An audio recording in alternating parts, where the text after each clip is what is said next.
अधिक पसंद ब्राह्मणों को, गौ ले गए, गरीब लोग धन ले गए।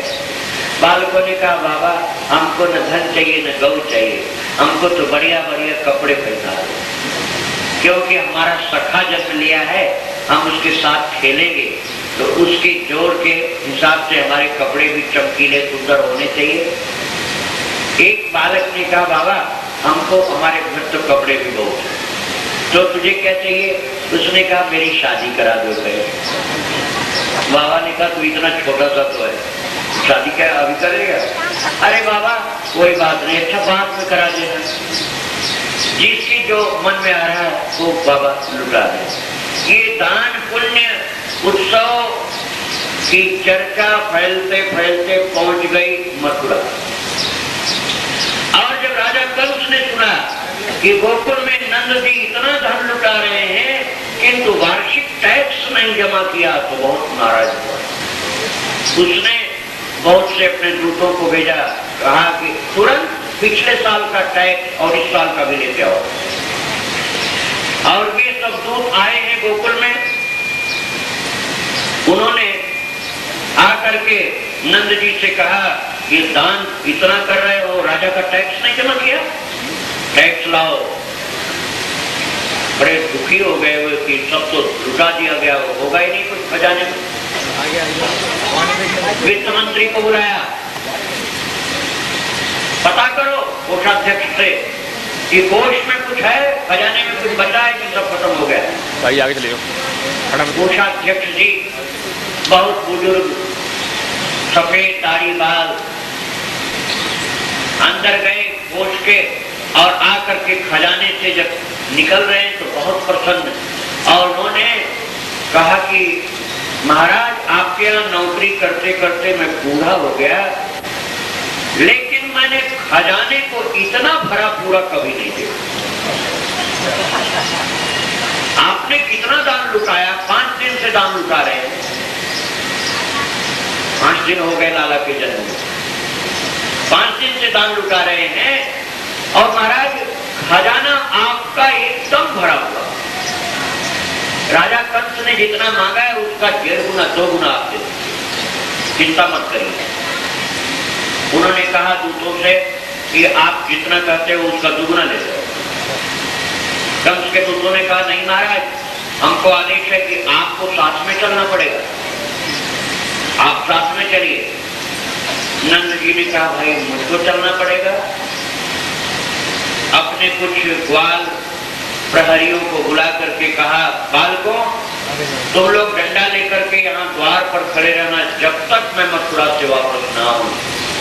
किसी भी अनजान व्यक्ति को बिना अच्छी तरह से साक्षात्कार किए जाने नहीं देना अंदर।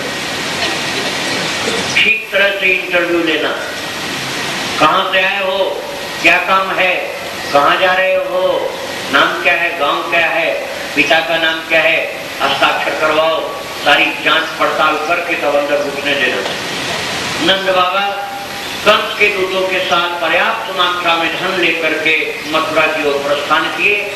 इधर उनके सेवक ग्वाल बाल सब दरवाजे पर खड़े पहरा दे रहे। नंद जी महाराज पहुंचे हैं गोकुल से मथुरा।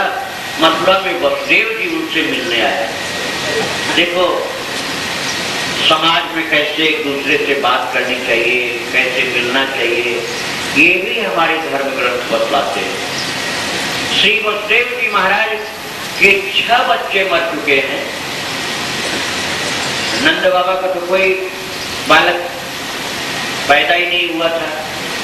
शोक और प्रसन्नता कभी ऐसा पुत्र विषयक नहीं रही। प्रथम बार पुत्र का मुख दर्शन किया, इसलिए अति प्रसन्नता है। प्रसन्नता अत्यधिक होने पर भी नंद बाबा ने देखा कि वसुदेव जी सामने आए तो अपनी प्रसन्नता नहीं बताई। सामने वाले की स्थिति देखनी चाहिए। सामने जो व्यक्ति आया वो किस पोजीशन में। उन्होंने वसुदेव जी को देखा और वसुदेव जी को देखते ही उनका दुख मन में समझ कर दुखी हो। और नंद जी बोले वसुदेव मैं तो आपके विषय में सोच करके ही दुखी हो जाता हूँ। आपका भाग्य कैसा टेढ़ा, 6 बेटे पैदा हुए, आपके 6 मार डाले गए पापी कंस के द्वारा। और महाराज 7वें का गर्भपात हो गया ऐसा सुना, और 8वीं तो कन्या पैदा हुई। महाराज जो 8वें गर्भ से कन्या आपके घर जन्म ली, हमने सुना कि वो आकाश में चली गई, और आकाश से फिर लौट के नहीं, पता नहीं कहाँ चली गई। महाराज आप तो बहुत दुखी हैं, और आपको देख करके हमारे हृदय में भी बहुत कष्ट हो रहा महाराज कि आपका दुख कैसे हम मिटाएं। वसुदेव जी का दुख उन्होंने अनुभव किया, अपनी प्रसन्नता की बात नहीं। अब वसुदेव जी क्या करते हैं? वसुदेव जी ने तुरंत बात बदली।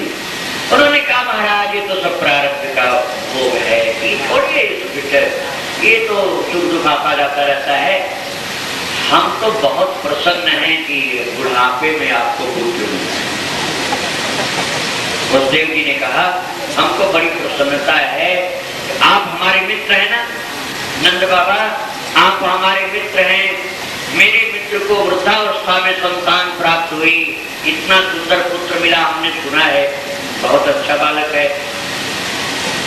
तो महाराज आपके घर बालक का जन्म हुआ तो मुझे प्रसन्नता है, आपका बालक क्या मेरा ही बच्चा समझो महाराज।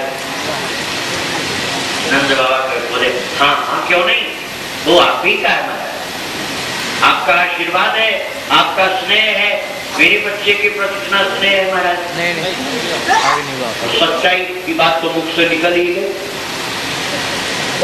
सच्चाई की बात तो यही थी कि बेटा वसुदेव जी का, लेकिन बधाई नंद के द्वारे बच गई। नंद जी के यहाँ उत्सव मनाया गया और बेटा तो वसुदेव जी का। फिर वसुदेव जी ने कहा नंद जी, कंस आजकल बहुत ही दुष्ट लोगों को गांव-गांव में भेज करके छोटे छोटे बच्चों को मरवा रहा, इसलिए आप यहाँ ज्यादा रुकिए नहीं, तुरंत गांव जाइए। नंद जी ने कहा जाऊंगा, लेकिन महाराज कंस को टैक्स देने के लिए आया हूँ, टैक्स तो दे आऊं। दरबार में गए और राजा के सम्मुख पर्याप्त धन जब रख दिए तो कंस बहुत प्रसन्न हुआ, क्योंकि जितना देना था उसका दुगना दिए, बहुत प्रसन्न। कंस अतिशय प्रसन्न हुआ और बोला कि हमने सुना है कि आपके घर कोई बालक का जन्म हुआ है। बोले हाँ महाराज, उसी खुशी में तो हम टैक्स दुगना आपके पास लेकर के आए। हम इसलिए भी आपके पास आए हैं कि आप जैसे राजाओं के आशीर्वाद से मुझ मंडली के घर संतान सुख मिला है, महाराज आशीर्वाद दीजिए मेरे बच्चे। कंस से कहा मेरे बच्चे को आशीर्वाद दीजिए। कंस को धन मिला था, इसलिए कंस बहुत प्रसन्न। उसने कहा क्यों नहीं, भरपूर आशीर्वाद दूंगा तुम्हारे बेटे को, मेरा हृदय से आशीर्वाद है, तुम्हारा बेटा बहुत बुद्धिमान बने, पढ़ लिख करके बहुत बुद्धिमान बने, बड़ा बलवान बने, और इतना बलवान बने कि अपने दुश्मनों को मार डाले। कंस ने आशीर्वाद दे दिया। सुन करके नंदो बड़े खुश हुए। उस पापी को यह नहीं पता था कि पहला दुश्मन वही है, वही मरेगा उस आशीर्वाद के अनुसार। कंस बहुत प्रसन्न होकर के आशीर्वाद देता है। इसके बाद नंद बाबा खुश होकर के फिर वहां से गोकुल की ओर प्रस्थान करते हैं। अब आप गोकुल में पुनः आ जाइए। गोकुल में क्या हो रहा है? कंस की भेजी हुई पूतना है, पूर्व जन्म की राक्षसी, लेकिन मानवीय रूप में रहती है। उसके अंदर आसुरी विद्या है, वो जब चाहती है तो आसुरी रूप प्रकट कर देती है, जब चाहती है तो मानवीय रूप रखती है। वो बच्चों को मारने के लिए कंस के द्वारा नियुक्त की गई। भक्तों, वो पूतना जब गोकुल में आई, ठाकुर जी ने सोचा मेरे और सखा न मारे जाए, इसलिए पहले अपने पास बुला लिया। गोकुल में जब आई तो नंद जी के भवन में घुसने के पहले देखा मोटी मोटी लंबी लंबी लकड़ियां लिए बालक खड़े, बड़ी जांच करते हैं, कहाँ से आई हो, क्या नाम है, पूछते हैं। तो पूतना ने सोचा कि इतनी जांच में शायद मैं फेल हो जाऊं, इसलिए कुछ ऐसा रूप बनाओ कि ज्यादा पूछताछ किया न जाए। तब तो फिर वह ऐसी नई नवेली सुंदरी वधू बनी है, ऐसी दुल्हन बनी और ऐसी सुंदर साड़ी पहनी, इतना सौंदर्य बनावटी बनाया है उसने, ऐसे हाव भाव कटाक्ष पात्र नेत्रों से करते हुए इखलाती मदमाती अलसाती चाल से चली। लंबा सा घूंघट निकाल कर दो उंगली से उठा करके मोटे मोटे काजल लगे हुए आंखों से तिरछा करके बालकों को जब देखा, बालक बेचारे लजा गए, अरे पता नहीं कहाँ की बहू है। अब इस दुल्हन से पूछना जांच करना ये ठीक नहीं है, इसलिए पूछना अच्छा नहीं रहेगा। तो पूछे कि तुम कहाँ की हो, किसकी बहू हो, तो ये बात ठीक नहीं। इसलिए एक बालक ने धीरे से दूसरे बालक से कहा, अरे भैया इससे हम तो पूछेंगे, अब तू ही पूछ ले। उसने कहा मैं भी नहीं पूछूंगा, एक बाबा से शिकायत कर देगी कि तुम्हारे सेवक गंवार ये समझ नहीं पाते, सोच नहीं पाते किससे कैसे बात करना चाहिए, इसलिए हम लोग तो पूछेंगे नहीं। चलो किसी बड़े घर की बहू है, 10-5 मिनट के लिए घर में चली जाती तो क्या नुकसान कर रही है। और तब तक वो घर में घुस गई, और घर में घुसने के बाद उसने देखा रोहिणी माता, यशोदा माता दोनों अपने अपने बच्चों को लिए बैठी। वो जा करके बड़े आराम से बैठ गए उसके सामने और बहन बहन दीदी दीदी करके बातचीत शुरू कर दी।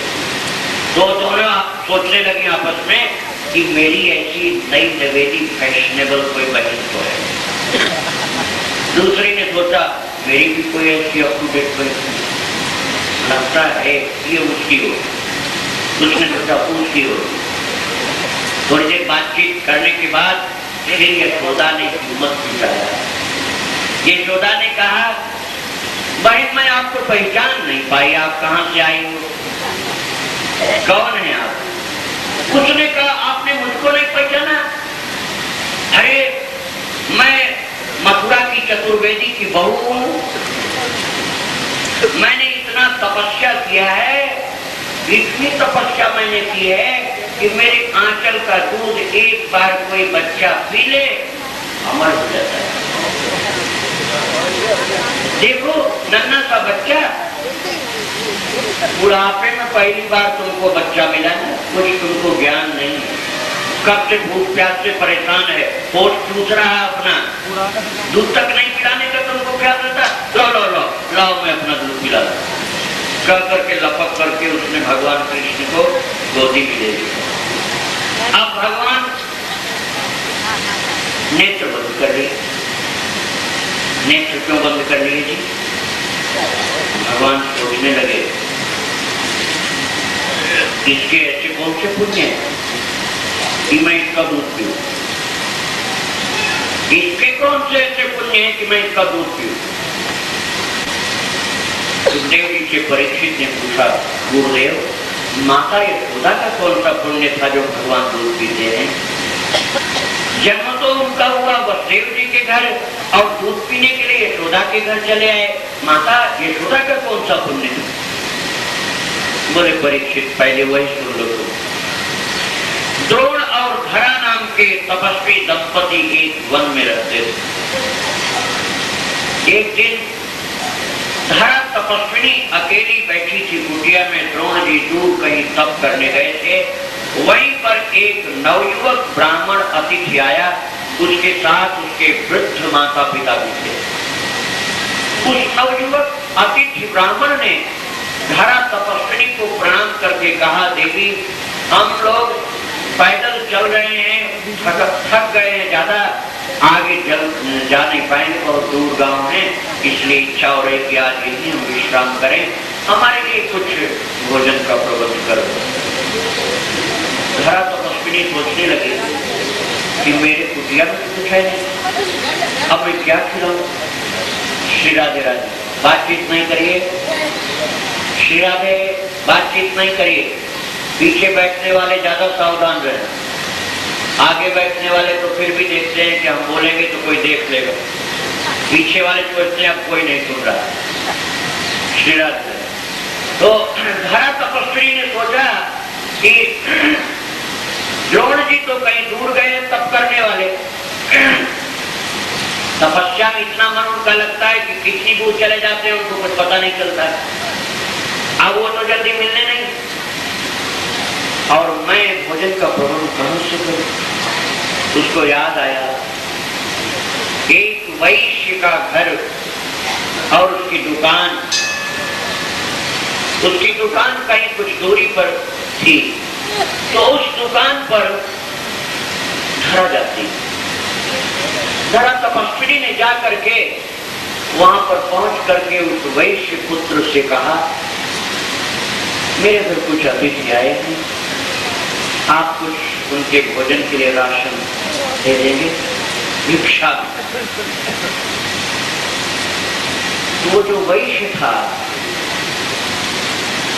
वो बोला कि हाँ मिल जाएगा। और जो ग्राहक थे वे चले गए। उसके बाद उसने 3 लोगों के लिए भिक्षा में चाहिए था और 10 लोगों का भोजन बांट दिया एक गट्टी, और कहा ये लो, लेकिन इसकी कीमत तो धराने का मेरे पास कीमत है नहीं। उसने कहा तुम्हारे पास जो है वही ले लो। धरा तो पूछने का मेरे पास क्या है।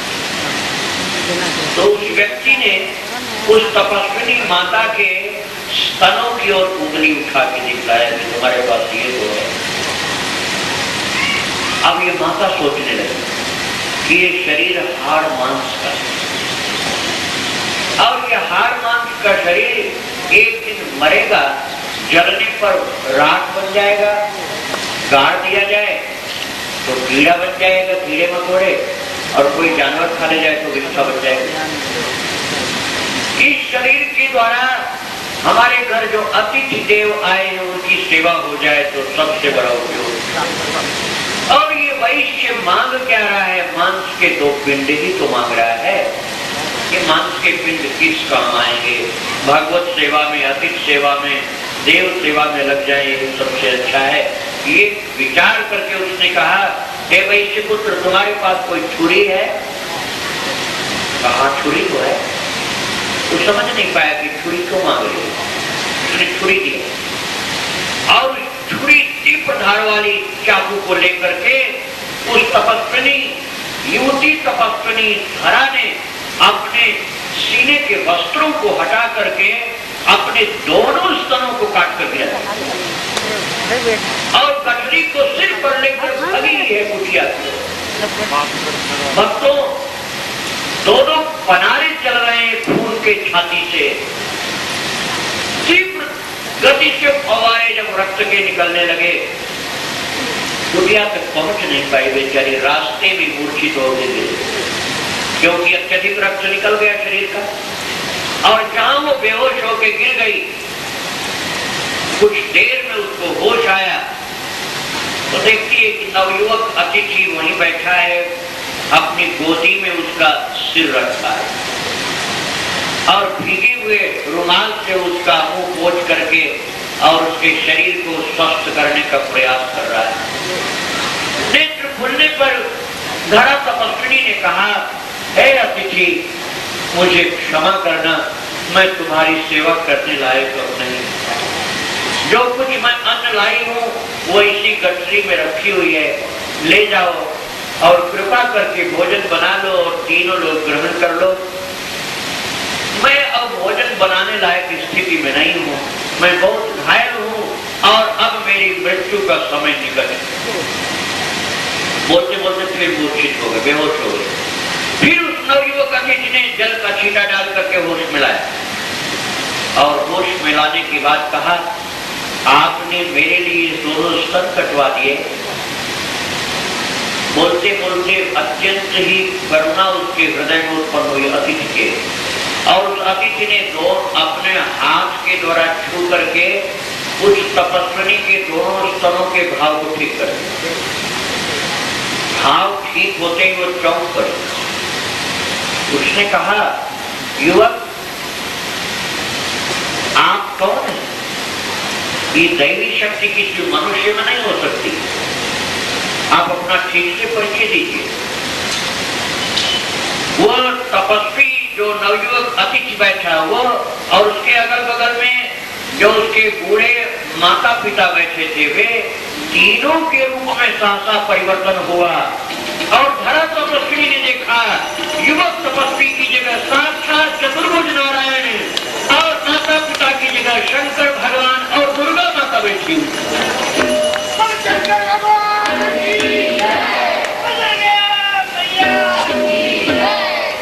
युवक तपस्वी बड़े प्रेम से बोल रहा है, माता तुमने मेरे भोजन के लिए अपने स्तनों को काट डाला, इसलिए मैं तुमको वरदान देता हूं कि अगली बार जब तुम्हारा जन्म होगा तो मैं अवतार लेकर के तुम्हारे आंचल का दूध पीने आऊंगा, क्योंकि तुमने स्तन मेरे लिए काट डाले। मैं तुम्हारे इन्हीं स्तनों का दूध पान करने के लिए तुम्हारे घर आकर रहूंगा और तुम्हारी छाती का दूध तुम्हारी गोदी में लेट करके रोजाना पान किया करूंगा। ये जो मेरी माता बन करके दुर्गा माता आई, ये दुर्गा जी तुम्हारी कोख से जन्म लेगी, तुम्हारे उदर से जन्म होगा इनका। और ये शंकर भगवान ये बार बार मेरा दर्शन करने के बहाने बार बार आया करेंगे और तुमको दर्शन दिया करेंगे। शुकदेव ने कहा, परीक्षित यही कारण है यशोदा माता अपना दूध भगवान को खिलाती है और श्री भगवान यशोदा का दूध पान करने के लिए मथुरा से गोकुल आ जाते हैं। ठाकुर जी को ये पता है, लेकिन ठाकुर जी सोचने लगे कि ये पूतना का कौन सा पुण्य है कि इसका दूध मैं पीऊं, इसकी कौन सी जन्म की तपस्या है। इसलिए भगवान नेत्र बंद करके उसके पूर्व जन्मों को देखने लगे, ये है कोई तपस्या इसकी जिससे मैं इसका दूध पान करूं। ठाकुर जी ने नेत्र बंद करते ही देख लिया, हाँ है। क्या तपस्या है? भगवान देख रहे हैं जिस समय वे वामन भगवान बने थे और वामन भगवान बन करके राजा बलि के यहाँ गए थे, उस समय राजा बलि की एक बेटी थी, उसका नाम था रत्नमाला। रत्नमाला भक्तराज की पुत्री थी। उसने वामन भगवान को देखा तो हृदय में प्रेम उमड़ आया और मन ही मन मनाने लगी कि हे भगवान, ऐसा कब दिन आएगा कि ऐसा सुंदर ये वामन मेरी गोदी में आवे और मैं अपने आंचल का दूध इसको पिलाऊं। वात्सल्य स्नेह उमड़ आया। वामन भगवान के सुंदर स्वरूप को देख करके रत्नमाला नाम की बलि पुत्री सयानी की लड़की, उसके मन में ये वात्सल्य स्नेह उमड़ा कि मेरे स्तन का ये दूध पान करें तो मुझे बड़ा अच्छा लगे, ये भाव है। लेकिन बाद में जब वामन भगवान ने विराट रूप धारण किया और सर्वस्व हरण करने लगे, तब रत्नमाला ने होठ अपना दांत से काट करके, दांत खिचखिचा करके बड़ी जोर से बोली, मेरा बस चले तो इस बावने को जहर पिला के मार दो। ये दो प्रकार की वासना उत्पन्न हुई, एक तो दुग्ध पिलाने की वासना और एक जहर पिला के मारने की वासना। बस इन दोनों वासनाओं से भावित होने के कारण यही बलिपुत्री रत्नमाला पूतना बन जाती है और अब ये पूतना बन करके आई है। उसने भगवान को गोदी में लिया है। ठाकुर जी नेत्र बंद करके उसके पूर्व जन्म को देख रहे हैं, अथवा ठाकुर जी सोच रहे हैं ये माया से रूप बनाई है, वैसे तो है राक्षसी, सुंदरी जो बनी है ये झूठी सुंदरता है, मेरी दृष्टि पड़ जाए तो इसका कपट चलेगा नहीं और ये कोस के हाथ पांव लंबे लंबे निकाल देगी, मैया का घर गिर जाएगा। इसलिए भगवान आंख बंद कर लेते हैं, अथवा ठाकुर जी आंख बंद कर लेते हैं इसलिए कि मैं आया था माखन मिश्री खाने और एक ब्रजवासी हमको जहर पिलाने लगे, चलो अपने लोगों का दिया हुआ जो भी वो आंख बंद करके पी। अथवा ठाकुर जी ने आंख बंद कर दिया इसलिए कि जहर पीने का अभ्यास तो अपना है नहीं। जहर पीने का अभ्यास भोले बाबा का है। सो आंख बंद करके ध्यान लगाया शंकर भगवान का और कहा भोले बाबा कैलाश से तुरंत भागे आओ गोकुल। महाराज ये राक्षसी जहर लगा के आई स्तन पर, ये जहर आप पियो, दूध में पीऊंगा। अब भोले बाबा आकर के मुख में बैठ गए, विष का पान कर गए। इसके बाद भगवान बाल कृष्ण उसका दुग्ध पान करने लगे। एक क्षण में दुग्ध पान भी कर गए और दुग्ध पान करने के पश्चात नन्हे से है ना प्रभु 5 दिन के 6ठा दिन लगा है, छठी पूजन की तैयारी है। नन्हे से छोटे से शिशु बाल कृष्ण और वो मोटी तगड़ी पूतना अपना बलिष्ठ सुपुष्ट और 3 पयोधर उसने बृहद स्तन को श्री भगवान के मुख में जबरदस्ती ठूस दिया था। लाला ने कहा मेरी नाक भी बंद कर दी इसने, सांस भी नहीं लेते बन रही। तो ठाकुर जी ने दोनों हाथों से उसके स्तन को ढकेल करके जरा सांस ली और फिर इसके बाद दुग्ध को खींचा और जब संपूर्ण दुग्ध पान कर गए फिर इसके बाद सोचा अब इसका उद्धार भी तो करना है। इसलिए भगवान ने कस के पकड़ा उसके स्तन को, बहुत कस के पकड़ करके फिर प्राणों को खींचना जब शुरू किया तो वो छटपटाई, अरे ये क्या है, ये बालक तो बड़ी जोर से खींच रहा है। वो जांच करके बोली छोड़ छोड़, भगवान छोड़े नहीं। फिर उसने कहा छोड़ छोड़, और जब नहीं छोड़ा भगवान ने तो फिर अब भागने की तैयारी उठ के खड़ी हुई और जब उठ के खड़ी हुई फिर कहा छोड़ छोड़।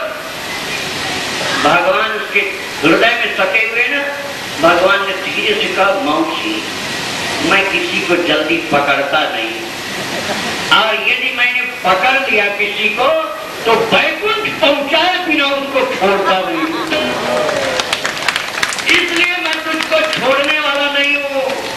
पूतना ने समझ लिया ये बच्चा तो मेरे प्राण ही ले लेगा, अब क्या करूं, कैसे बचूं, कहां जाऊं। तब उसने अपनी आसुरी शक्ति को संभाला और बड़ी तीव्रता के साथ शरीर का विस्तार किया, उछल गई आकाश में और ऐसे उड़ी चली जा रही है जैसे कोई कटहल का पेड़ उड़ रहा है और कटहल का फल लटका हुआ है। ऐसे भगवान कृष्ण लटके हुए हैं जैसे कोई कटहल का फल लटका हुआ है और पेड़ के सदृश वो पूतना उड़ी चली जा रही है। और बगीचे के ऊपर जब पहुंची है, कंस के बगीचे के ऊपर, और तब श्री भगवान ने उसके प्राण को खींच लिया, पूतना धड़ाम से धरती पर गिरी। वृंदावन बिहारी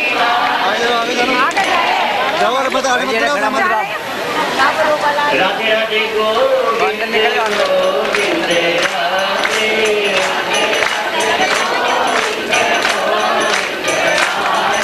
राधे राधे गोविंद गोविंद राधे।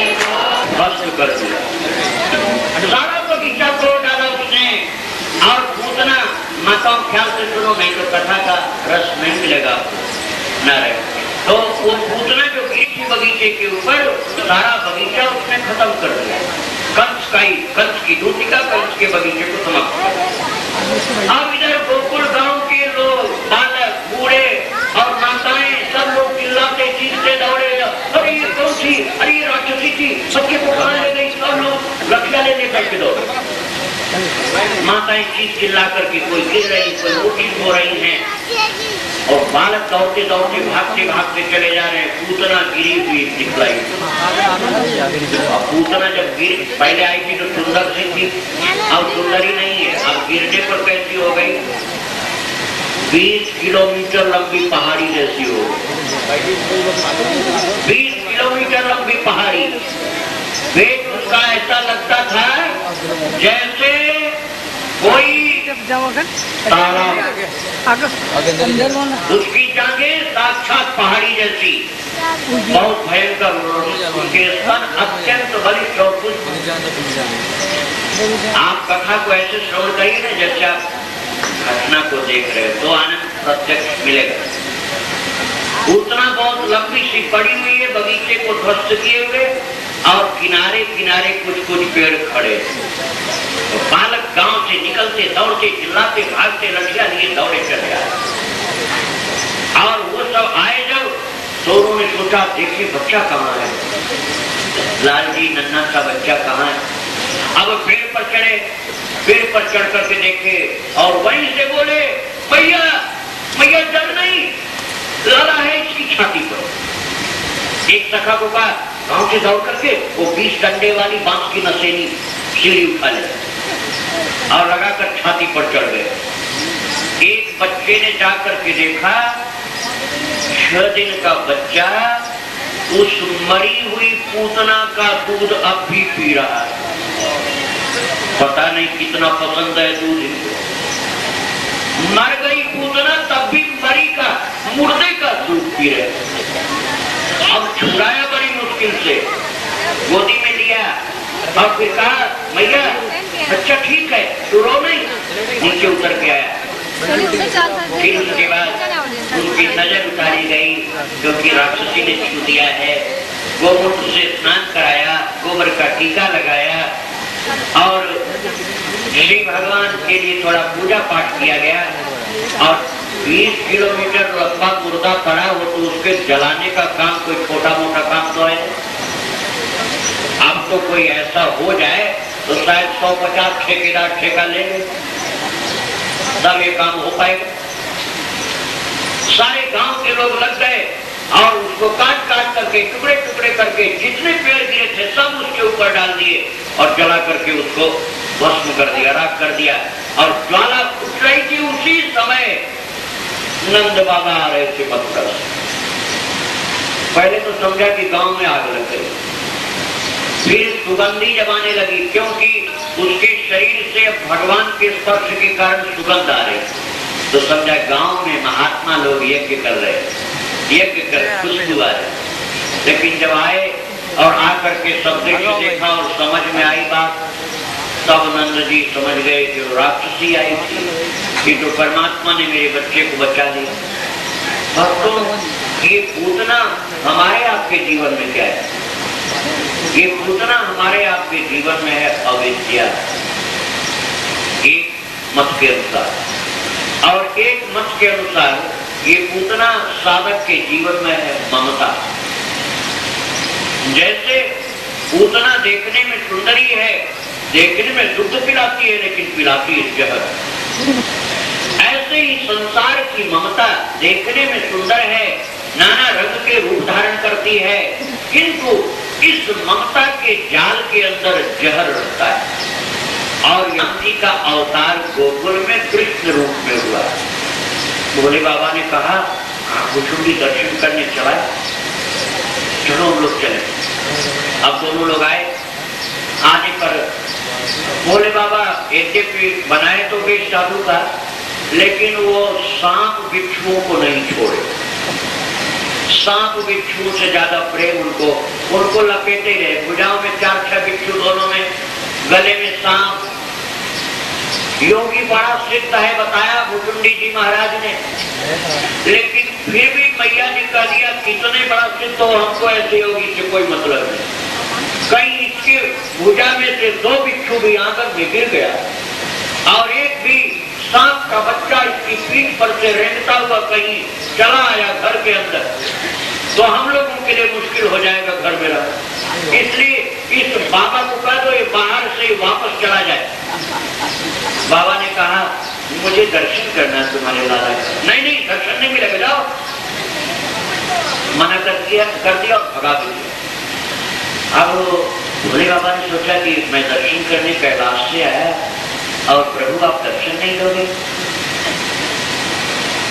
यदि आपने दर्शन नहीं दिया महाराज और आपने ऐसे मुझको टाल दिया तो आप समझ लीजिए कि मैं भी आपका भक्त हूँ, मैं योगी भी हूँ। योग हट बड़ा प्रसिद्ध है। ये योगी योग हट करके बैठ जाएगा, ये आपका भक्त बिना दर्शन किए जाएगा नहीं। भगवान शंकर अपना त्रिशूल एक जगह गाड़ के बैठ गए और जब उन्होंने प्रेरणा की तो बाल कृष्ण ने से रोना शुरू कर दिया। ऐसे जोरों के रोना शुरू किए कि मैया परेशान, गोपियां परेशान, जितने बालक परेशान, किसी से भी वो शांत नहीं हो रहे हैं।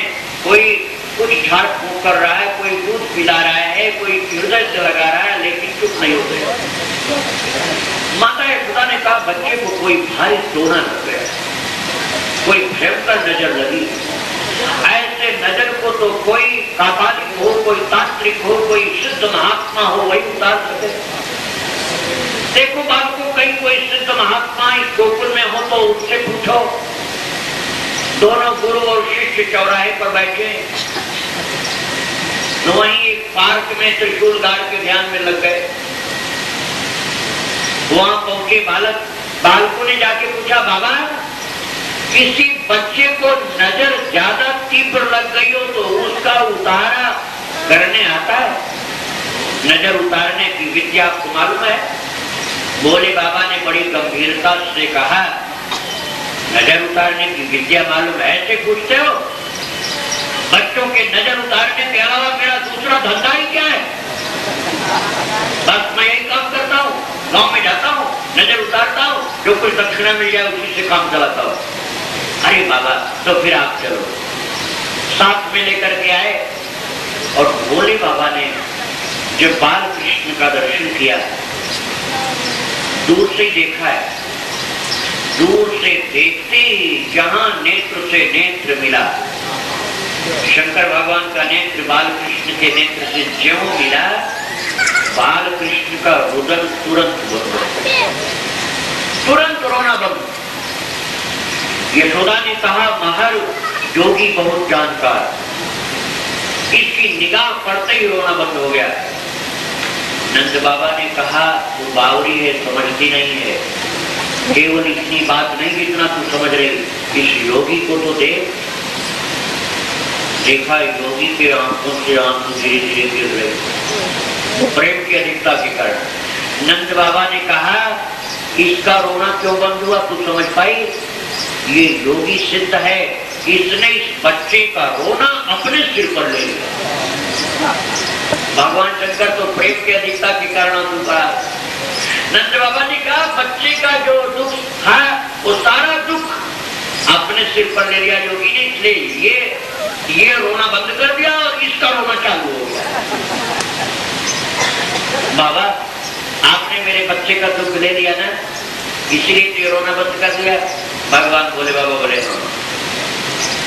अब दर्शन कैसे मिले? दर्शन दूर से कर रहे थे, पास से कैसे मिले? बोले बाबा ने एक युक्ति लगाई। बोले बाबा ने कहा देखो नंद जी, ये थोड़ा ये तो मेरी दृष्टि का कमाल है केवल। ये जो तुम चाहते हो कि पूरे जीवन कभी ये बालक फिर न रोए, तो इसके लिए तुम्हें ये करना पड़ेगा कि बच्चे को लाके मेरी गोदी में दे। ये बच्चे को मेरी गोदी में रख दो तो जीवन में फिर कभी नहीं रोएगा। यशोदा और नंद ने सोचा ये काम करने लायक है, बहुत बढ़िया बात है, क्योंकि बच्चा फिर कभी नहीं रोएगा। इसलिए उठा करके लाला को बाबा की गोदी में दे दिया। बाबा ने बड़े प्रेम से उठा करके श्री भगवान के नन्हे नन्हे चरणों को प्रणाम किया। नजर आर उतार करके पर्याप्त मात्रा में दक्षिणा लेकर के ठाकुर जी को नमन करके गए। श्री भगवान अपने अपने भक्तों को इस प्रकार से बुला बुला करके दर्शन दे रहे। राधे राधे गोविंद गोविंद राधे। करवट बदलते हुए जब देखा गोपियों ने तो गोपियां हंस पड़ी। लाला के अंदर शक्ति आ गई, ताकत आ गई, इसीलिए करवट बदल दिया। अब करवट बदलने का औत्थानिक उत्सव मनाया जाए। औत्थानिक उत्सव जब मनाया गया तो खूब कोरस आया है, बहुत लोग मिलने जुलने के लिए आए हैं। तो मैया ने लाला के पालने को एक 8 पहिए की बैलगाड़ी बड़ी भारी थी, उसी के नीचे रख दिया। छोटे छोटे बच्चों को कहा, बच्चों तुम लोग देखते रहना, इसके पास बैठे रहना, जिससे रोए नहीं, खेलता रहे। और मैया सबसे मिलने जुलने लग गई। भगवान ने सोचा कि मेरा ही उत्सव और मुझे ही आड़ में छिपा दिया और अब लोगों से मिल रही, तो अब मैं एक अपने ढंग का नया उत्सव शुरू करता हूँ जिसको सब लोग देखेंगे। ठाकुर जी से बच्चे खेल रहे हैं, कोई कपोल में छूता, कोई नाभि में उंगली रखता है, कोई उनके चरण तल को छूता है। हंस रहे हैं भगवान, हंसते हंसते अपने चरण दोनों चला रहे हैं और चरण चलाते चलाते एक चरण को लंबा कर दिया। बच्चे भागे, अरे कैसा लंबा कर दिया, कई गुना लंबा कर दिया इसने। और वो लंबा सा पैर करके भगवान ने उस चरण के अंगूठे से बैलगाड़ी ने एक धक्का मार दिया और वो बैलगाड़ी उलट करके गई आकाश में और फिर उल्टा होकर के जब गिरी तो सारे हजारों घड़े टूट करके चकनाचूर हो गए। सारे आंगन में भगवान ने दूध दही गोरस फैला दिया और उसी में वो छप छप कर रहे। ऐसे लग रहा था जैसे आज क्षीर सागर भगवान फिर से बुला लिए और क्षीर सागर में शयन कर रहे हैं। भैया दौड़ी आई, बेटा ये घड़ों टूटने की आवाज आई, ये बैलगाड़ी कैसे टूट गई? बच्चों ने कहा भैया आप बताएं। हाँ बता बेटा। मैया ने कहा, मैया से बच्चों ने कहा, मैया ये छोटा सा जो लालजी है 3 महीने का, इसने अपने छोटे से चरण को बड़ा लंबा कर और इसी ने बैलगाड़ी को तोड़ डाला। बस ये सुन करके माता हंस पड़ी। 3 महीने का बच्चा कहीं बैलगाड़ी तोड़ेगा? ये बालकों से पूछना भी कोई काम की चीज नहीं, ये सही बताएंगे भी नहीं, ये अपने बचपने के ढंग से ही बोले, उसके समझ में नहीं आया। और जब टूटी बैलगाड़ी हटाई गई तो वहां उत्कच नाम का एक दैत्य था जो लोमश ऋषि के श्राप से शक्तासुर हो गया था और उसका भगवान ने इस प्रकार उद्धार किया है। इसके बाद पुनः आगे सुखदेव जी सुनाते हैं, तृणावर्त नाम के एक दैत्य को कंस ने भेजा है जो तिनके का आवर्त बन करके आए थे। तृणावर्त नाम, तृणावर्त का तात्पर्य हुआ बबूढ़ा, ब्रज की बोली, और शुद्ध हिंदी में बवंडर बोलते हैं। जो धूल मिट्टी की आंधी घूमती हुई चलती है उसको बवंडर बोलते हैं। उसी का रूप धारण करके आया तृणावर्त। और जब वो आने लगा तो भगवान मैया की गोदी में लेके लेके अपना वजन बढ़ा दिया। यशोदा को लगा कि लाला कितना मोटा तंदुरुस्त हो गया, वजन बहुत बढ़ गया, उतार दिया, नीचे रख दिया और तृणावर्त के आते ही ठाकुर जी रूह गया, चलते हो गए। वो उड़ा कर ले गया आकाश में और जब आकाश में ले गया तो भगवान उसको पकड़े और पूरे गांव में घूम रहा ऊपर ऊपर और मार नहीं रहे। परीक्षित जी पूछते हैं, गुरुदेव भगवान मार क्यों नहीं रहे? बोले इसलिए नहीं मार रहे हैं कि बाद में गोपियों के घर जाकर के गोरस चुराना है, तो आज ऊपर से हवाई निरीक्षण कर रहे हैं कि किस किस गोपी के आंगन में कौन कौन से कमरे में कहाँ छींके पर कौन कौन सा गोरस रखा है। आज ऊपर से देख ले, बाद में काम में आएगा, इसलिए ऊपर से सब देख लिया। और उसके बाद फिर तृणावर्त से बोले, मामा जी तुम्हारी भेंट पूजा विदाई किसी नहीं की? उसने कहा मैं तुझको मारने आया हूँ। भगवान ने कहा मुझे बाद में मारना, पहले मैं तुम्हारी विदाई कर दूं। बस अंगूठा को उसके गले में दबाया जोर के साथ और छटपटा कर उसकी आंखें बाहर निकली और धड़ाम से चट्टान पर गिरा और झटपट उसके प्राण पखेरु निकल गए। जय जय सीताराम। तृणावर्त का उद्धार हुआ। तृणावर्त के उद्धार के बाद फिर एक कौवा आया था, काकासुर, असुर था। काकुटुंडी भी कौवा रूप में आते हैं और असुर भी कौवा रूप में आया, काकासुर। भगवान ने इसका उद्धार किया है। श्रीधर नाम का एक ब्राह्मण आया। वो श्रीधर जो भागवत की श्रीधरी टीका लिखे वो नहीं, श्रीधर दूसरा लालची था ब्राह्मण। उसको कंस ने भेजा। कंस ने कहा पंडित जी यदि नंद के बेटे को तुम मार के आए तो जितना मांगोगे उतनी दक्षिणा मिलेगी। वो श्रीधर ब्राह्मण आया, उसने कहा यशोदा जी से मैं अपने हाथ से भोजन बना के खाता हूँ, मैं स्वयं पाती हूँ। तो अपने हाथ से भोजन बनाने लग गया। उसने कहा मैं खीर बनाऊं। खीर अंगीठी पर रखा है, उबल रही है, और यशोदा जी को भेज दिया कि जाओ जमुना जल ले आओ। तो चाहे जमुना जी जाएंगी तब तक मैं इस बच्चे को मार के चल दूंगा। और जब वो जमुना जी गई, अंगीठी पर खीर उबल रही है, भगवान पालने में लेटे हुए हैं, श्रीधर बैठा है अंगीठी के पास। वो मारने के लिए जब उठा तो भगवान नन्हे से प्रभु, जो अभी न बैठते हैं, न चलते हैं, न खड़े होते हैं, वो पालने में से उठ के खड़े हो गए, क्योंकि वहां कोई था नहीं देखने वाला। वो पालने में से उठ के खड़े हो गए और खड़े होकर के आए और श्रीधर को मारी कस के एक लात। अब वो जब गिरा तो गिरने के बाद वो अंगीठी पर से उबलती हुई खीर उठा करके उबलती हुई खीर उसके मुंह पर उड़े, उसकी जीवा बिल्कुल जल गई। अब वो पड़ा हुआ जीवा जल गई तो गूंगा हो गया, करता क्या बोलता समझ में तो आता। तो ये यशोदा रानी जब आई, ये यशोदा ने पूछा पंडित जी, पंडित जी। तो पंडित जी आ करते हैं, समझ में कुछ आया नहीं क्या। उन्होंने समझा कोई भूत प्रेत, ये कोई राक्षस आ गया। फिर नंद जी आए, नंद ने कहा नहीं, ब्राह्मण के लिए ऐसी बात नहीं करना चाहिए। विप्रदेव फिर नहीं बोला कुछ। अरे विप्रदेव, कितनी भूख लग गई, कितनी कितनी जल्दीबाजी आपको थी कि उबलती खीर पी लिए, एकदम उबलती खीर पी लिए, इसलिए शायद जबान जल गई तुम्हारी। फिर जब वो बोलने लगा, वही गूंगे की तरह से नंद बाबा ने कहा ये कोई राक्षस ही लगता है, इसको निकाल के बाहर करो। गांव के बाहर निकाला और वो लालची ब्राह्मण, वैसे तो लालच सबके लिए बुरी चीज, लालच किसी के लिए अच्छी चीज नहीं, लेकिन ब्राह्मण के लालची हो जाए तो जल्दी उसका विनाश होता है। वो लालची पंडित जी पहुंचे जमुना जी के किनारे, और जमुना जी के किनारे जब पहुंचे तो वहां देखा सोने के कछुए, सोने के कछुए चल रहे हैं जमुना जी के किनारे किनारे। तो उसने सोचा अब मैं बच्चे को तो मार नहीं पाया, कंस तो कुछ देने वाला है नहीं, चलो एक दो कछुआ ही ले चलो। तो दो कछुआ पकड़ने के लिए रुका और दोनों कछुओं ने और श्रीधर पंडित जी की कलाई काट के अलग, दोनों ही हाथ कट गए। अब वो जब आया तो कंस ने उसको धक्का मार के निकाल दिया मथुरा से। फिर वो श्रीधर गया जंगल में, लेकिन भगवान कितने कृपालु हैं दोस्तों।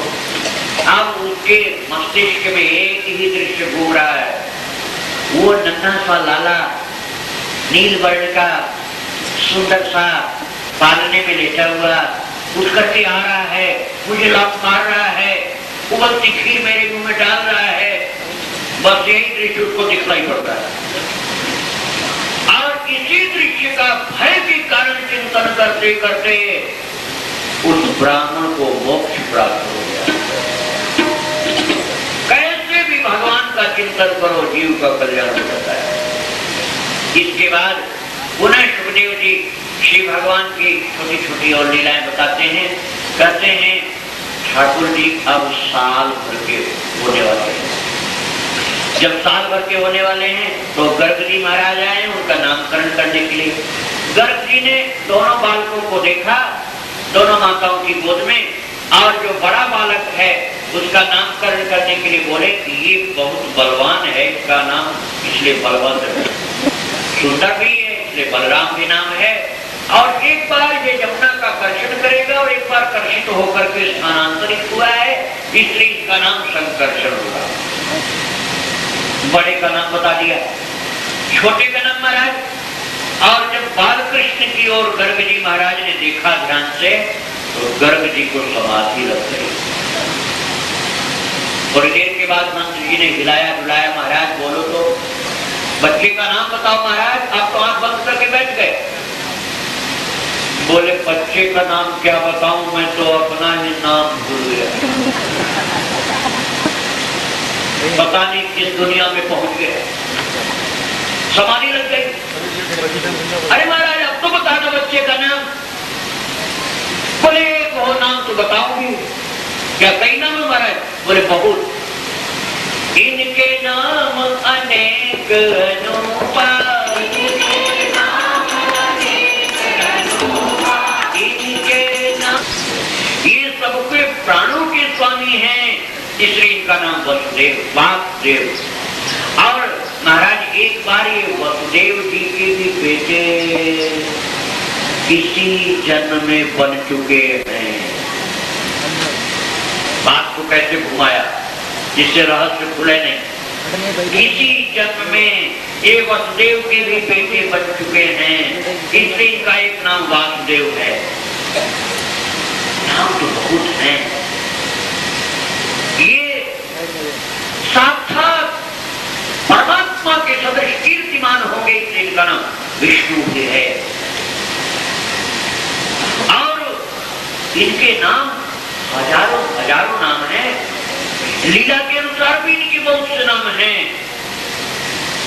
ये ब्रजवासियों के प्राण के रक्षक हैं, इसलिए ब्रज जनार्दन इनका नाम है। ये मधु को दंड देने वाले, इसलिए मधुसूदन भी इनका नाम है। एक केशी को भी दंडित करने वाले, इसलिए केशीसूदन इनका नाम है। पूतना का उद्धार किया, इसलिए पूतनारी भी नाम है। बहुत से नाम हैं। कितने नाम बताऊं तुमको? सब नाम सुना माता यशोदा ने। वे बोली पंडित जी आप अपनी बात कर चुके। हाँ अपनी बात में कर चुका। अब पंडित जी कुछ मैं भी निवेदन करूं। बोलो क्या निवेदन करना? यशोदा ने कहा महाराज आपने जो नाम बताए सब पढ़े लिखे लोगों के बल के। हम अनपढ़ गवारी ग्वालिनी को ये नाम नहीं बनेंगे महाराज। ये बलभद्र बलराम संकर्षण महाराज बहुत अटपटे हैं। और ये जो छोटे बच्चे का नाम कृष्ण आपने बताया महाराज, ये तो शुद्ध शुद्ध बोलना ही कठिन। पंजाबी चाहे हिंदी में डॉक्टरेट कर लिया हो, हिंदी में पीएचडी किया हो पंजाबी, लेकिन वो कृष्ण को किशन किशन ही कहे। और मराठी गुजराती हिंदी में रिसर्च किया हो, लेकिन कृष्ण ही बोलेंगे, चाहे वो कितने वेद पुराण पढ़ लिए। ठीक से उच्चारण करना ही मुश्किल महाराज। ये नाम नहीं हमसे बनेगा महाराज। यदि आप बुरा न माने और आपकी आज्ञा मिल जाए तो कुछ अपनी पसंद का नाम मैं रख दूं। पंडित जी ने कहा तुम बताओ अपनी पसंद का नाम। यशोदा मैया ने कहा महाराज ये बड़े बच्चे का नाम बलभद्र और छोटे बच्चे का नाम कृष्ण। ना ना महाराज ये हमसे नहीं करेगा। मैं तो बलभद्र को बलुआ और कृष्ण को कनुआ, कनुआ बलुआ कनुआ बलुआ, यही मेरे पसंद के नाम। महाराज आपकी क्या आज्ञा? बोले वैसे तो जो मैंने बताया दो नाम हैं, लेकिन वात्सल्य स्नेह से जो तुमने कहा वो भी नाम है। तुम्हारे लिए कनुआ बलुआ नाम ठीक है। सुन करके बहुत ही प्रसन्न हुई माता और पंडित जी को पर्याप्त दक्षिणा देकर विदाई की। श्री भगवान 1 वर्ष के जब हो जाते हैं तो अब उनका फिर से जन्मोत्सव मनाने की तैयारी हुई। फिर से भगवान का जन्मोत्सव मनाया जाएगा और जैसे जन्म के दिन खूब उत्सव हुए थे उत्साह के साथ, वैसे ही पुनः उत्सव होना है। इसलिए एक दिन पहले से मैया तैयारी में लगी। एक दिन पहले से रात में 2 बजे उठ गई। 2 बजे उठ करके उसने सोचा पहला काम क्या करो, भगवान को भी जगा दिया, बाल कृष्ण को भी जगा दिया। अब नन्हे से बाल कृष्ण भी साल भर के तो है, साल भर का बच्चा थोड़ा थोड़ा 2-4 कदम खड़े होकर चलता है, नहीं तो घुटने के बल दौड़ता है। घुटने के ही बल चलते हैं। कल मैंने आपको बतलाया था नंद बाबा के 108 गौशालाएं, 9 लाख गैया, 9 लाख। उन 108 गौशालाओं में से एक गौशाला दरवाजे के ठीक सामने, ठीक दरवाजे के सामने, इसलिए कि गौ माता का दर्शन करना हो, उनका पूजन करना हो, प्रणाम करना हो, उनका गोबर लाना हो, गोमूत्र की जरूरत हो तो दूर न जाना पड़े, इसलिए एक गौशाला दरवाजे के सामने। उस गौशाला में एक जगह थोड़ी सी फर्श टूट गई।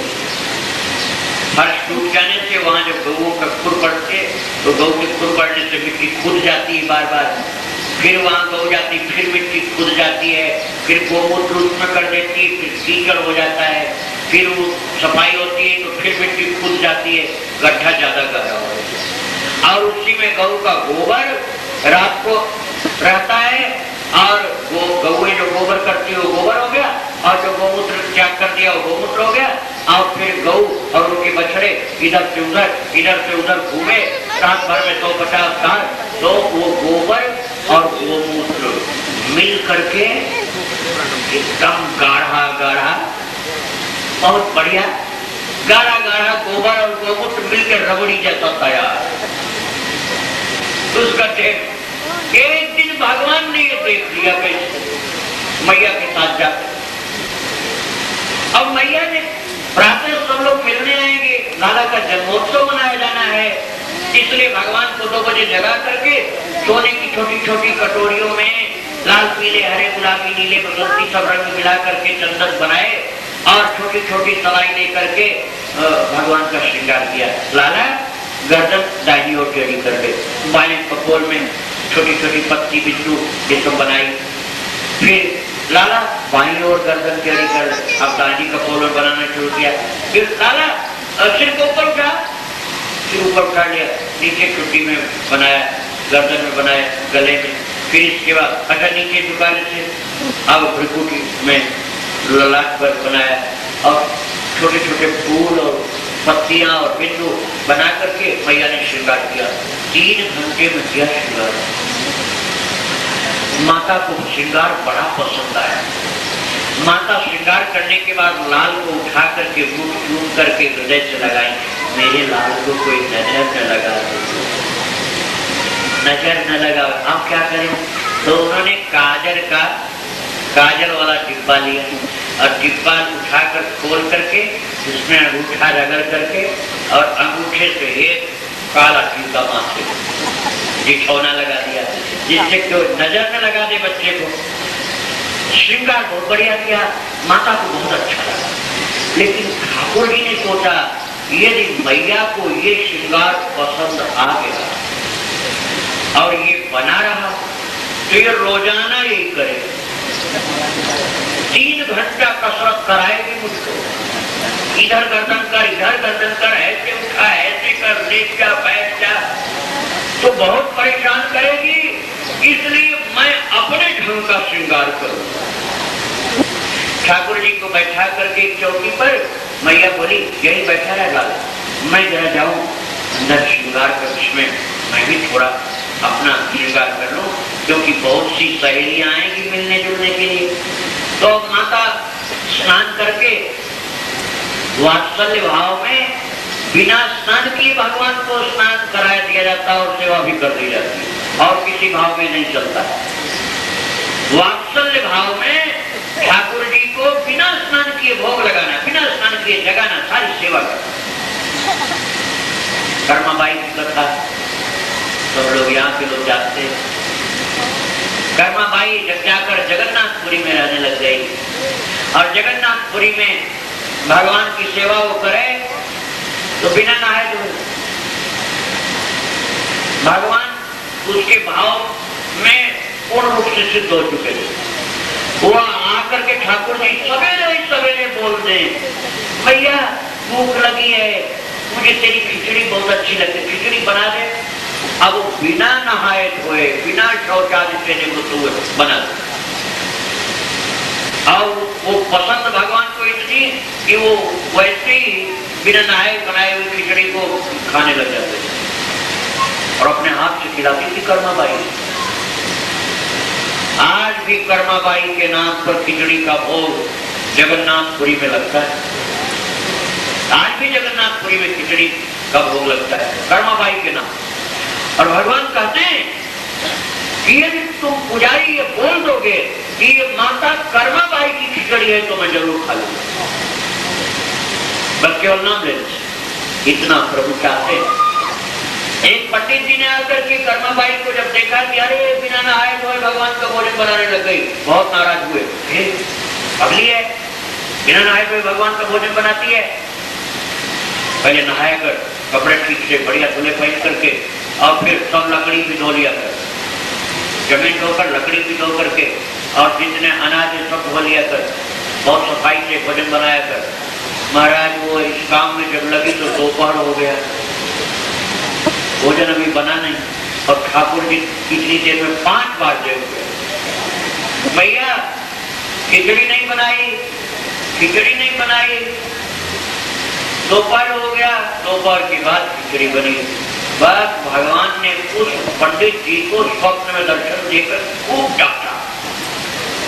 उस पंडित जी को खूब डांट लगाई, तुमको मैंने दुनिया में भेजा है भक्ति बढ़ाने के लिए, भक्ति बिगाड़ने के लिए।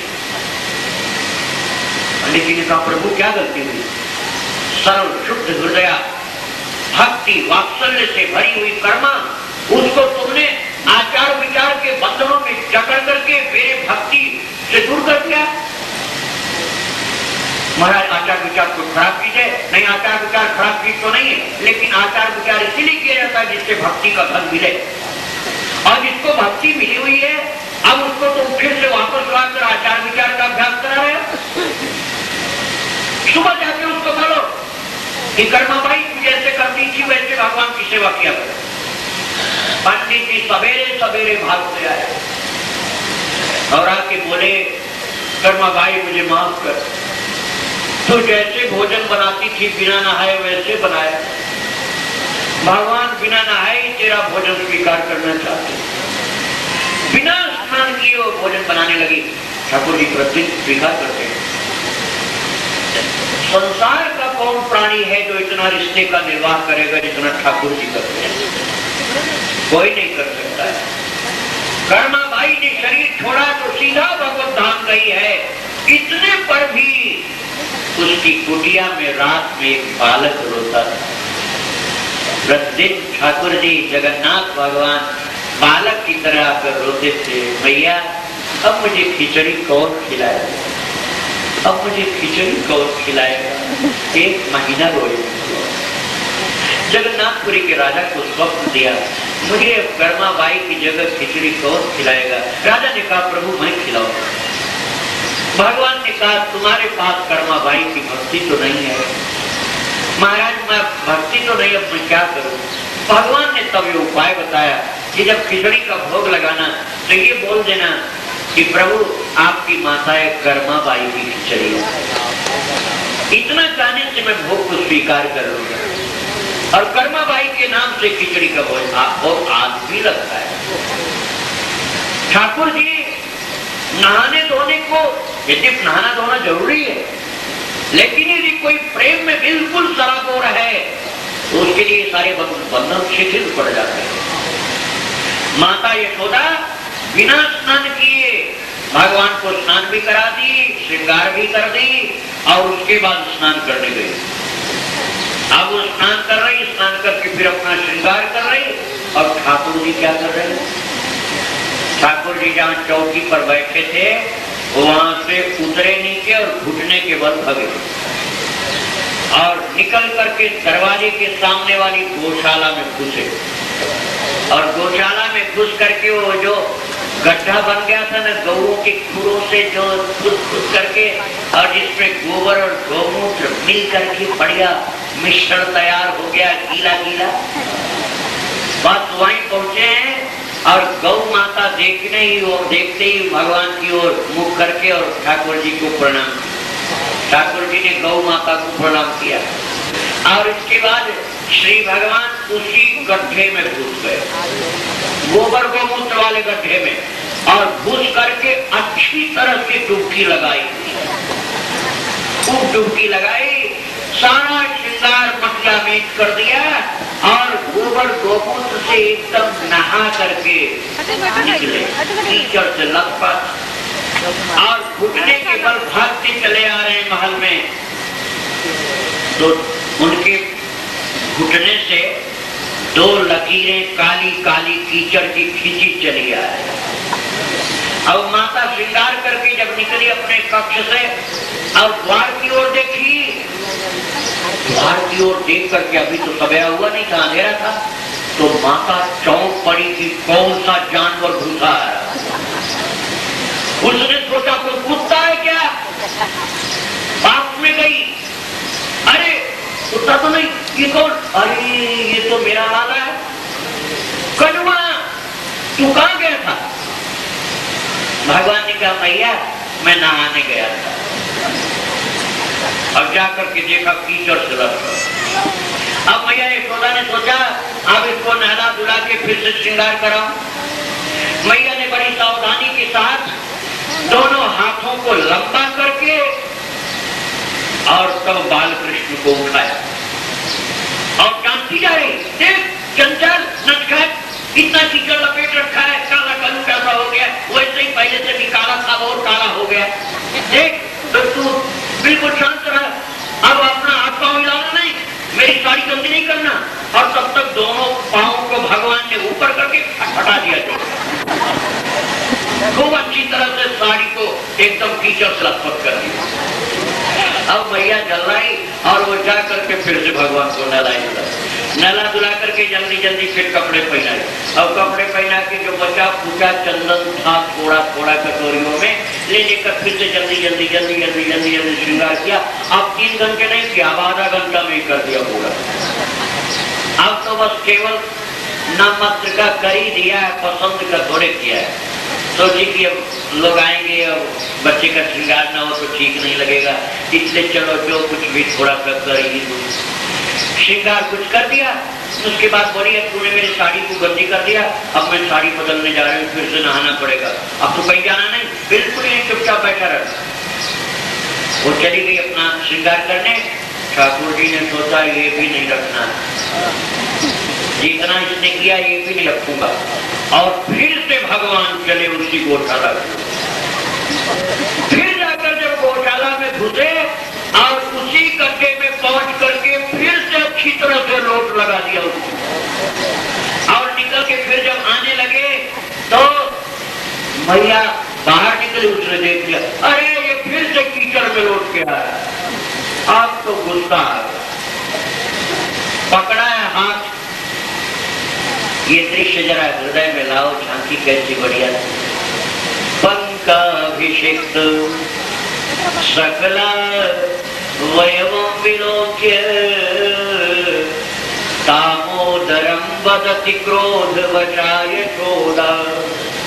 पंकाभिषिक्त, पंक कहते हैं कीचड़ को, गोबर वाला कीचड़। पंकाभिषिक्त सकला वयवं विलोक्य। कवि कर्णपुर आनंद वृंदावन के अप्पू में वर्णन कर रहे, संपूर्ण शरीर को गोबर और गोमूत्र के कीचड़ में सना हुआ माता ने देखा। सकला वयवं विलोक्य दामोदरं वदति क्रोधवशाय यशोदा। भगवान को अत्यंत क्रुद्ध होकर यशोदा कह रही। यशोदा क्या कह रही है? त्वं सुकरोसि, त्वं सुकरोसि गत जन्मनि पूतनारे इत्युक्त सस्मित मुखो वतु मुरारे। श्री भगवान के हाथ को पकड़ करके डांट करके कह रही है यशोदा, ए कनुआ तू पूर्व जन्म का कौन है? भगवान बोले नहीं, तू पूर्व जन्म का है सुअर। पूर्व जन्म का सुअर इसीलिए कीचड़ भी तरह लौटता है। जब भगवान को ऐसे मैया ने डांट के कहा तो श्री भगवान बाल कृष्ण ने दाऊ दादा की ओर देखा और दाऊ दादा की ओर देख करके कहा, दाऊ वो पंडित आया था घर में? नहीं। तो मैया को ये कौन बता गया कि मैं पिछले जन्म में सुअर था?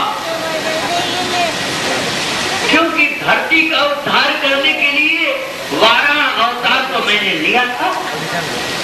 इसलिए माता की बात सच्ची है। दाऊ दादा ने कहा नटखट तेरी से चलता के कारण होकर कोई पंडित नहीं बताया होगा। कभी भगवान पानी में खेलने लग जाते तो पानी में ही दिन भर उछलते रहते, तो मैया मना करते करते डांटते डांटते खींचते खींचते परेशान, तब वो खींच कर कहती है कि तू बालक है कि पिछले जन्म का कछुआ है, पानी में बैठा रहता दिन, या तो तू पिछले जन्म में कछुआ रहा होगा या तो मछली रहा होगा। भगवान कहते हैं सब पता है, मैं पिछले जन्म में कछुआ भी था, मछली भी था। भगवान अपनी बातचीत नहीं करेंगे। श्री राधे राधे राधे राधे गोविंद गोविंद राधे। छोटे छोटे 4 लकड़ी के पाए बने हुए हैं, 2 फीट लंबा 2 फीट चौड़ा, ऐसा छोटी 4 पाई समझ लीजिए। कई उसको पीढ़ा बोलते हैं, कई मचिया बोलते हैं, कई आसन बोलते हैं। वो ला के दिया, और वो नया नहीं था, बढ़िया सा नहीं था, बहुत पुराना था, 10-20 साल का। उसमें जो रस्सियां थी वो रस्सियां टूट टूट कर नीचे 2-2, 3-3 फीट 4-4 फीट की लटक रही थी। वही रखिया बुढ़िया उस पर बैठ गए। अब उसकी बात शुरू हो गई। बात में इतना आनंद आता है कि उसको अपने तन का भी होश नहीं रहता है। पीछे जाकर बाल कृष्ण नीचे से जो लंबी लंबी रस्सी लटक रही ना, उस आसन की, उनको नीचे से निकाल निकाल करके गुड़िया की चुटिया में बांधना शुरू किया। एक एक रस्सी को गुड़िया की चोटी में पीछे से बांध रहे, और गुड़िया मस्ती से बात कर रही है। और फिर आगे से जा करके बोले, बूढ़ी दाई तुम्हारा नाती बुला रहा है, घर में कोई काम है। अब बुढ़िया ने समझा कोई काम आ गया, तब वो उठ करके खड़ी हुई, और जब उठकर खड़ी हुई तो वो पीढ़ा जो था आसन 4 पाए वाला, वो उसके पीठ पर लटका हुआ चला। वो चल रही और आसन भी लटका हुआ भारी सा जा रहा है। छोटे छोटे बाल सखा भगवान के वो देख करके हंसने लगे। भगवान ने कहा हंसने क्यों हो जी? बुढ़िया दाई को बूढ़ा पीढ़ा पसंद आ गया, इसलिए लेके जा रही। अब सब बच्चे एक साथ हंस दिए तो बुढ़िया लजा के भागी। कभी धर्मराज बैल का रूप धारण करके आते हैं तो भगवान के सम्मुख आकर मस्तक नीचे रखते हैं, भगवान के सिर पर चढ़ जाते हैं। लोग डर जाते, मरखना साण पर बच्चा कैसे बैठ गया, और भगवान को कोई डर नहीं। कभी दाऊ जी महाराज शेष भगवान बन के आते हैं, और सांप सामने आया, ठाकुर जी ने उसके सिर पर अपना हाथ रखा।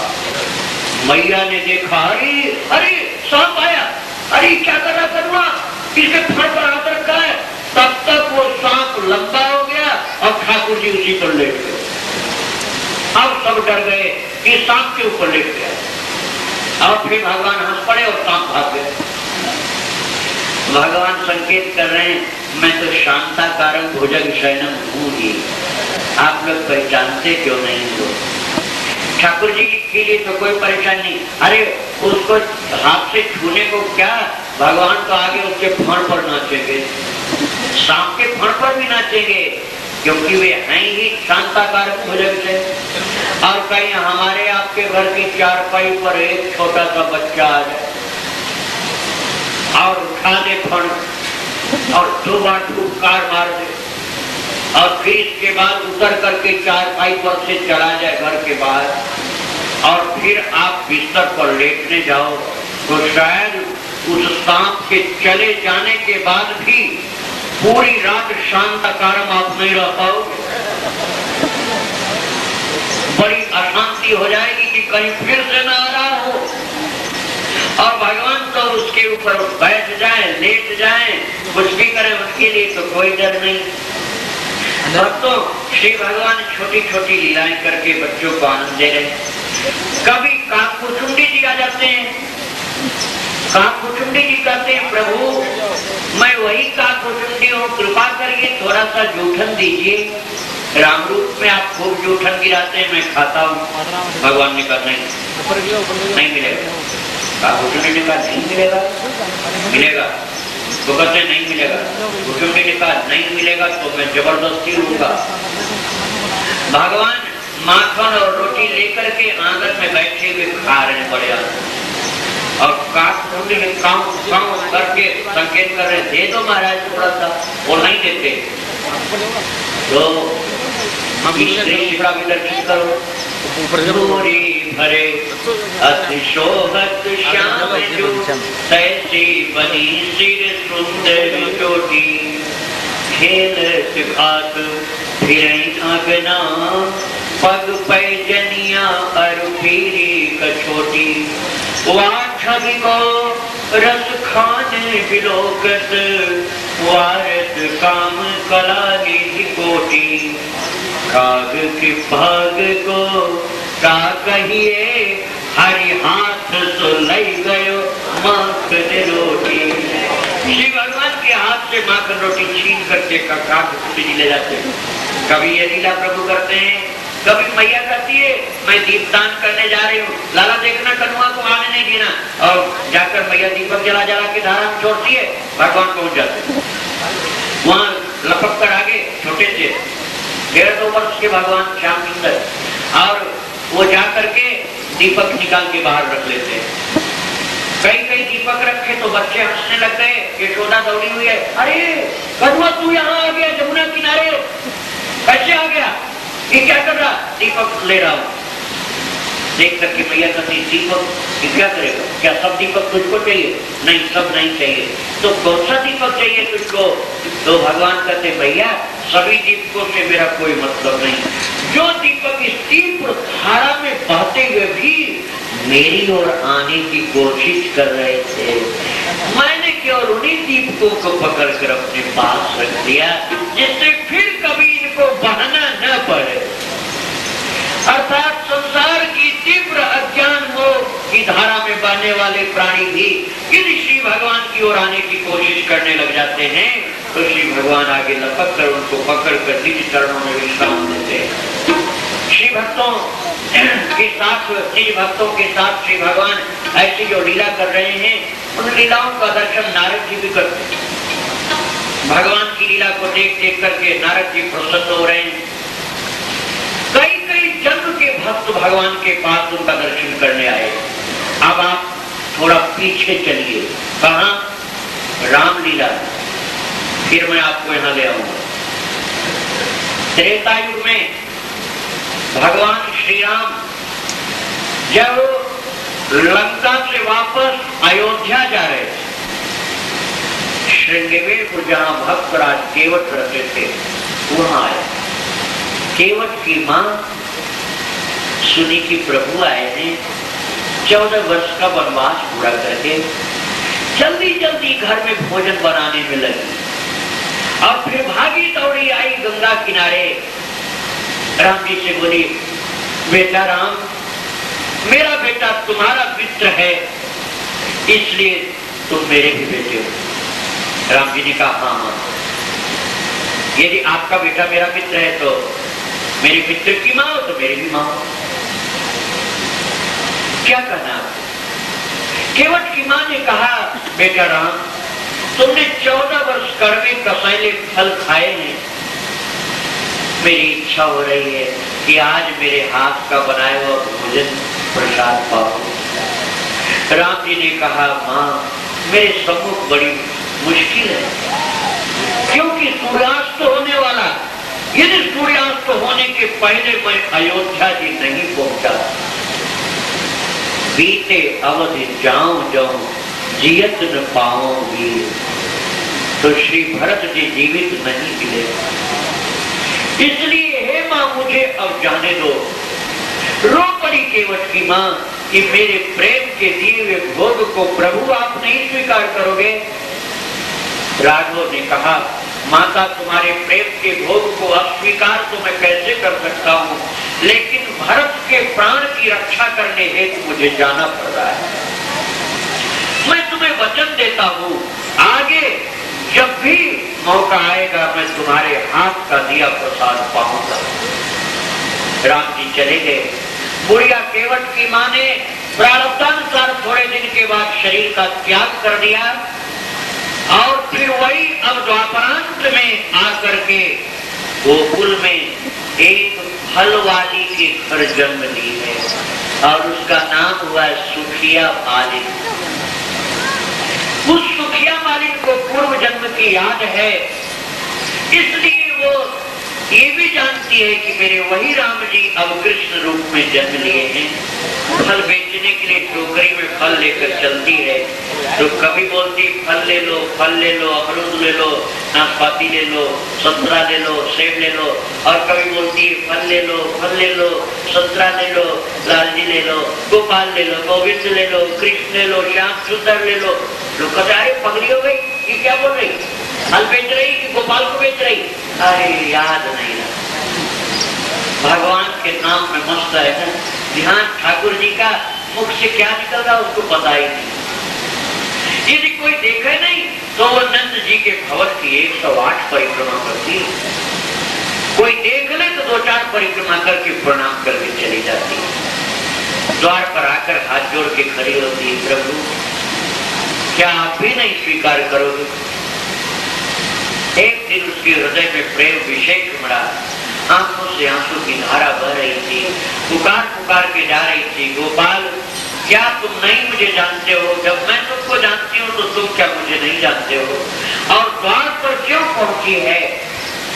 बाल कृष्ण का आंगन में दर्शन हुआ, तुरंत रुक गई, टोकरी को मस्तक से सिर से उतार करके नीचे रखी और बैठ गई। और भगवान बाल कृष्ण मचल पड़े, मैया आज फल मैं खरीदूंगा। यशोदा ने कहा लाला तुझको फल खरीदने आता है? हाँ मैया। आंगन में एक तरफ अनाज की ढेरी लगी है, अनाज अंजलि भर करके भगवान ने उठाया, लेकिन छोटा सा बच्चा और 2 साल का, तो उसकी अंजलि कैसी बनेगी? उंगली फैली हुई है, हाथ मिला हुआ है, और चले तो और बिखर जाए, तो उंगली ठीक से बनती नहीं, इसलिए अंजलि भी नहीं सही लगती है। तो भगवान ने ले तो लिया अनाज, लेकिन च्युत धान्यम करद्वयम्, जब आगे चलने लगे तो च्युत धान्यम, धान्य च्युत होता जा रहा, अनाज गिरता जा रहा। ये फल लेने के लिए कौन जा रहे हैं जी? शिवदेव जी ने कहा बेटा परीक्षित याद रखना, ये फल लेने के लिए जो जा रहे हैं कौन? बोले गुरुदेव ये कौन, आप ही बता दीजिए।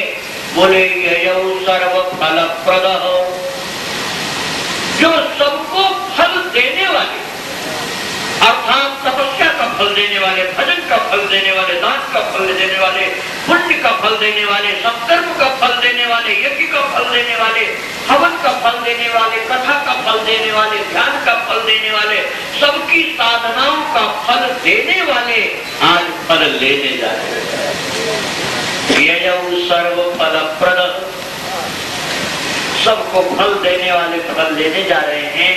और हाथ में जो अनाज है वो झड़ता जा रहा है, 10-5 अनाज रह गया, टोकरी में झाड़ के खड़े हो गए। वो सुखिया मालिन की ओर देख करके बोले मुझे फल दे दो, तुम्हारे फल की कीमत क्या है? तब रो पड़ी। उसने कहा लाला कैसे बताऊं तुमको, इन फलों की कीमत मैं कैसे तुमको बताऊं? युगों युगों की प्रतीक्षा इसकी कीमत। महाराज कितने युग से मैं प्रतीक्षा कर रही हूँ। हे लाला यदि तुम इसका फल की कीमत देना चाहते हो तो बस एक बार मुझे मैया कर दो, एक बार मैया कर दो बस। और इतने प्रसन्न है प्रभु कि तुरंत ही बड़े स्नेह से बोले मैया और फल दे दे। सुनते ही झरझर आंखों से आंसू गिरने लगे। तो एक टक वो श्री भगवान के मुखारविंद को देख रही और हाथ से भगवान की अंजलि में फल रख रही। भगवान की नन्ही सी अंजलि बड़ा सा फल रखती तो एक ही फल में अंजलि भर जाती, लेकिन भगवान ने सोचा कि इस भक्ता के आनंद में बाधा पड़ जाएगी यदि अंजलि मेरी भर गई तो, इसलिए अंजलि भरनी नहीं चाहिए, ये फल रखती रहे और मेरे श्रीमुख का दर्शन करती रहे। बस ये फल रखती जाए और मेरी अंजलि कभी भरे। जैसे भक्त लोग भावना करते हैं, प्रेमी भक्त महाराज जी कथा करते रहे और ये हमारे कान कभी भरे और हम आनंद से कथा सुनते रहे, सदा कथा होती रहे और सदा हम रसपान करते रहे। ऐसे ही भगवान ने सोच लिया अंजलि भरने नहीं दूंगा, ये फल रखती रहेगी और प्रेम से मेरे रूप सुधा का पान करती रहेगी। एक एक करके फल रखती जा रही, सारी टोकरी का फल भगवान की नन्ही सी अंजलि में समा गया। और जब फल खत्म हो गए टोकरी के, तब हाथ उसका रुका और ठाकुर जी का रूप दर्शन कर रही थी। मन में उसके भाव आया कि मेरी गोदी में एक बार बैठ जाए तो कितना आता है। और तब तक ठाकुर जी खड़े खड़े जैसे थक गए हो और लंबी सी सांस लेकर के और लपक करके उसकी गोदी में बैठ गए आराम से। जब उसकी गोदी में बैठे, सुखिया मालिक ने दोनों भुजाओं से पकड़ करके लगाया है हृदय से और प्रभु के श्रीमुख का चुंबन किया है। बड़े प्रेम से अपने हृदय को आनंद से भर करके ठाकुर जी को लगा रखी कंठ से। फिर उसको याद आया, अरे कोई देख न ले, कोई देखने का तो कहेगा हे दरिद्री, गरीबी होगी, इतनी गरीबी न होकर के महाराज के बच्चे को गोदी में देती है, कोई डांट न दे। इसलिए धीरे से गोदी से उठा करके खड़ा किया और तब प्रभु अंजलि में फल लिए हुए आंगन की ओर जा रहे हैं। आंगन की ओर नन्हे नन्हे चरणों को उठाते रखते चले जा रहे हैं, छोटे छोटे डग बनाते हुए। सुखिया मालिक एक तक दर्शन कर रही और आंगन के अंदर प्रभु जाकर बगल में घूमने लगे तो पीछे घूम करके श्रीमुख का दर्शन सुखिया को कराया। आड़ में जब चले गए तब सुखिया उठकर घर की ओर चली है। पांव जरूर घर की ओर उसके जा रहे हैं, लेकिन मन तो मनमोहन के साथ नंद भवन में ही रह गया। कब वो घर पहुंच गई सुखिया मालिक उसको कुछ पता नहीं है। और जब टोकरी उतारी तब उसको चिंता हुई कि माँ आकर के वस्त्र हटा के देखेगी कि इतने जल्दी फल बेच के आई तो अनाज कितना लाई। और जब आकर के उसकी माँ ने टोकरी के ऊपर से वस्त्र हटाया तब क्या हुआ, भगवान श्याम सुंदर ने एक विचित्र घटना उसी समय बना दी। जो ही उसने वस्त्र हटाया, फल भांडम पूरित, सारा वो जो फल भांड था टोकरी थी पूरी रत्नों से भर गई और जन्म जन्म का उसका दुख दारिद्र्य मिट गया।